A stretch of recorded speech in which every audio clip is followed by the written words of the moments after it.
आप देख रहे हैं सत्यहिंदी.com। एक नजर अब तक की सुर्खियों पर। पटना के गांधी मैदान में पीपीएससी अभ्यर्थियों के समर्थन में आमरण अनशन पर बैठे प्रशांत किशोर को पुलिस ने हिरासत में लिया था और अब उन्हें गिरफ्तार कर लिया गया है। पुलिस कर्मियों ने उनके समर्थकों को भी धरना स्थल से हटा दिया है। समाचार एजेंसी ANI के अनुसार सोमवार तड़के पटना पुलिस ने उन्हें हिरासत में लिया।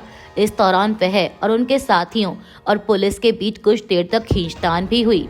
DRPO लोकेश कुमार झा ने मीडिया को बताया कि प्रशांत किशोर को गिरफ्तार कर लिया गया है। उनका मेडिकल होगा और उन्हें कोर्ट में पेश किया जाएगा। प्रशांत किशोर की गिरफ्तारी को लेकर जन स्वराज पार्टी ने मीडिया को जानकारी दी कि प्रशांत किशोर को पहले पुलिस पटना एम्स की तरफ ले गई थी, लेकिन वहां प्रशांत किशोर की जिद के चलते उन्हें नौबतपुर, जो कि पटना से सटा एक ग्रामीण इलाका है, उस तरफ ले गई। आपको बता दें कि हिरासत में लिए जाने से पहले पत्रकारों से बात करते हुए प्रशांत किशोर ने अनशन खत्म करने से इनकार किया था। उन्होंने कहा था कि डॉक्टरों ने अनशन खत्म करने की सलाह दी है, यह नेचुरल है। अनशन में क्या दिक्कतें होती हैं वो हमें पता है, लेकिन अनशन जारी है। दरअसल आपको बता दें कि आखिर ये सारा मामला है क्या।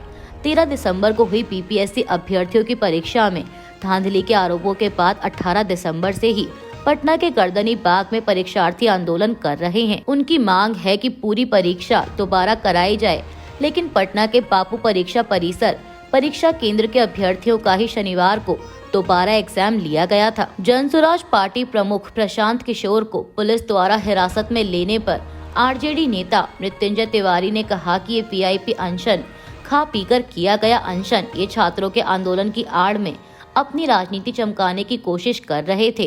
सरकार से मिली भगत थी। RJD नेता ने कहा कि पुलिस प्रशासन पर गंभीर सवाल खड़े होते हैं। जब गांधी मैदान प्रतिबंधित स्थान था तब वहां बैठने की इजाजत क्यों दी, पहले ही दिन क्यों नहीं हटाया। उन्होंने कहा कि सरकार द्वारा प्रायोजित आंदोलन छात्र और नौजवान भी समझ रहे हैं। तेजस्वी यादव नौजवानों और छात्रों के भविष्य को बचाने के लिए सदन से सड़क तक लड़ेंगे। जो लोग छात्रों के आंदोलन की आड़ में अपनी राजनीति चमका रहे थे वो आज एक्सपोज हो गए हैं। पत्रकार मुकेश चंद्राकर हत्या मामले में SIT ने हत्याकांड के आरोपी सुरेश चंद्राकर को हैदराबाद से हिरासत में लिया है। मीडिया रिपोर्ट्स के मुताबिक सुरेश चंद्राकर ही वो ठेकेदार हैं जिसकी प्रॉपर्टी के सेप्टिक टैंक से पत्रकार मुकेश चंद्राकर का शव मिला था। आरोपी सुरेश चंद्राकर को देर रात हिरासत में लिया गया और इस मामले में पहले ही 3 गिरफ्तारियां हो चुकी हैं।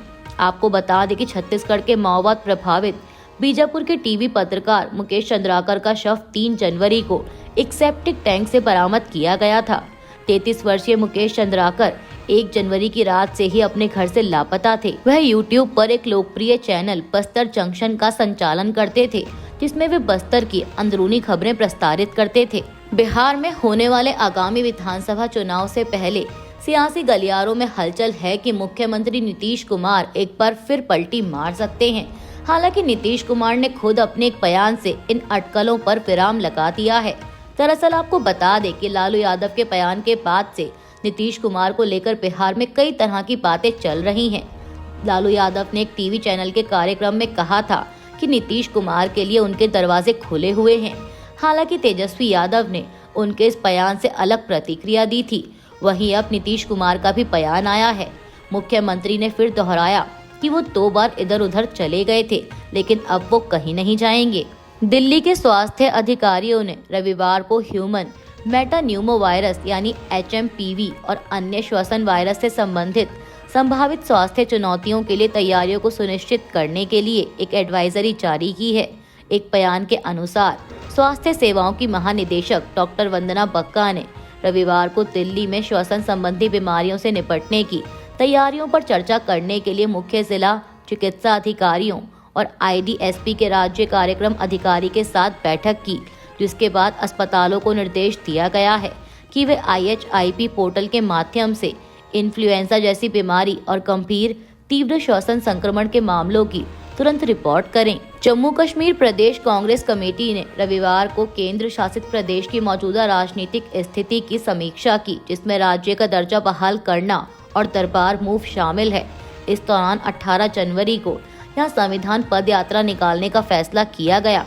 प्रदेश कांग्रेस कमेटी के अध्यक्ष तारिक हमीद कर्रा ने बैठक की अध्यक्षता की और संगठनात्मक मामलों के अलावा मौजूदा राजनीतिक स्थिति और लोगों, खासकर जम्मू क्षेत्र के लोगों के सामने आने वाले महत्वपूर्ण मुद्दों पर चर्चा की। पार्टी के एक प्रवक्ता ने बताया कि बैठक में विभिन्न वर्गों, खासकर जम्मू क्षेत्र के लोगों के सामने आने वाले विभिन्न मुद्दों और उन मुद्दों को उजागर करने और उनके लिए लड़ने में कांग्रेस पार्टी की भूमिका पर विस्तार से चर्चा की गई। महाराष्ट्र के बीड जिले में पुलिस ने रविवार को मराठा आरक्षण कार्यकर्ता मनोज जारंगे पर मंत्री धनंजय मुंडे के खिलाफ कथित तौर पर अपमानजनक टिप्पणी करने और समाज के दो वर्गों के बीच विभाजन पैदा करने का आरोप लगाया।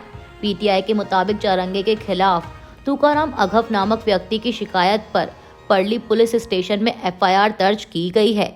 दरअसल शनिवार को परभणी में एक रैली के दौरान जारंगे ने बीड के सरपंच संतोष देशमुख की हत्या को लेकर एनसीपी मंत्री धनंजय मुंडे पर निशाना साधा था।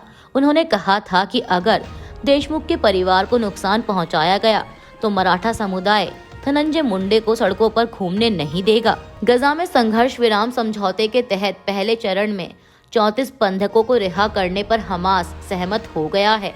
मीडिया रिपोर्ट्स के मुताबिक हमास के एक वरिष्ठ अधिकारी ने इन 34 बंधकों की एक लिस्ट साझा की है।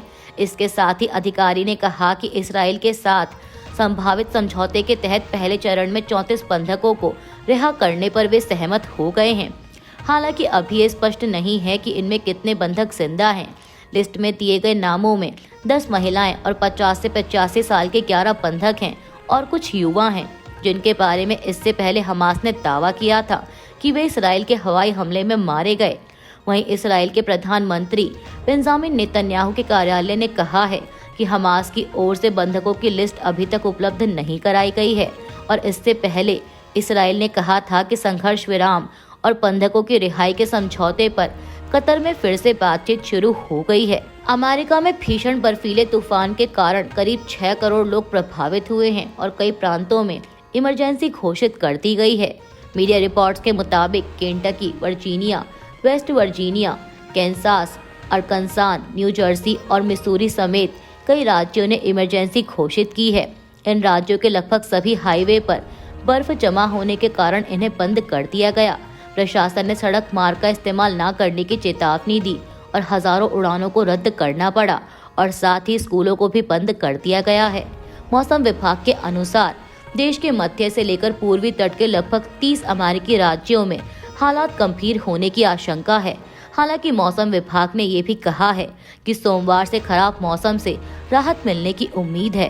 अभी के लिए बस इतना ही। बाकी की खबरों के लिए जुड़े रहिए सत्य हिंदी.com के साथ।